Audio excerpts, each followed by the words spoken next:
So first we have Democritus at 400 BC. He said that the universe is made out of atoms and void. The atom can't be broken down. Then we have Aristotle, who's also 400 BC. He rejected the atom and said that it's made up of 4 elements. Then we have John Dalton, 1807. He said the atom is uniform and solid shape. He proposed the billiard ball model, which is just a sphere. Then we have J.J. Thomson, 1897. He discovered that electrons are inside of atoms.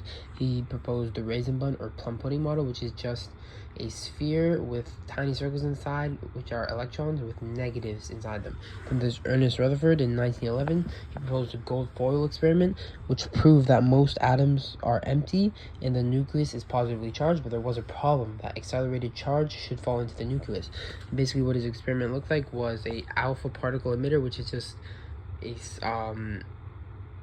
sphere, a cube, and it emits onto a gold ray, which is covered by a detecting screen through a slit. Then we have Niels Bohr in 1913. He revised Rutherford's model and explained energy levels and orbits. It does not work for elements beyond 20. There's also the bright line spectrum with Niels Bohr, which attempted to explain the existence of specific colors in hydrogen spectrum.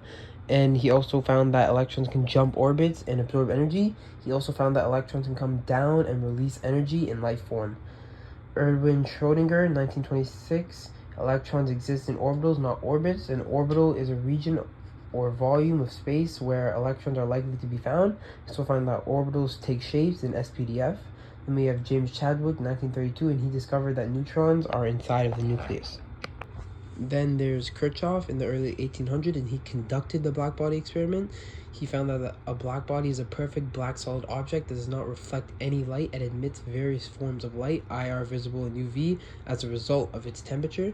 Kirchhoff took a black body and heated it at increasing temperatures and observed that light was emitted.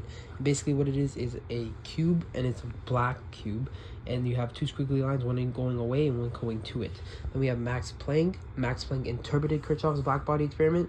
Max hypothesized that the energy given off was not continuous but was emitted in tiny bursts of energy.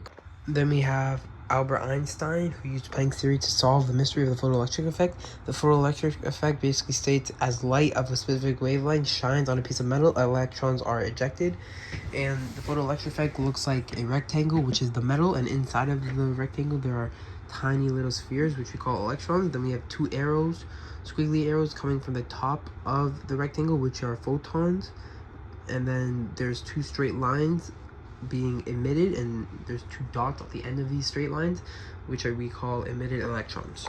And then 3 conclusions of the photoelectric effect: that light can behave like a wave and a particle, the frequency of light determines the amount of kinetic energy, and the intensity of light determines the number of electrons ejected. The 3 principles of orbitals.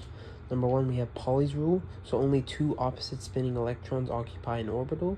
Number 2, we have Aufbau principle, which our orbitals are filled one at a time in order of increasing energy level. Then we have Hund's rule, when filling electrons at same level, each gets an electron before any get 2. The order of sequence for mass spectroscopy is: number 1, vaporized; number 2, ionized; number 3, accelerated; number 4, deflected; number 5, detected.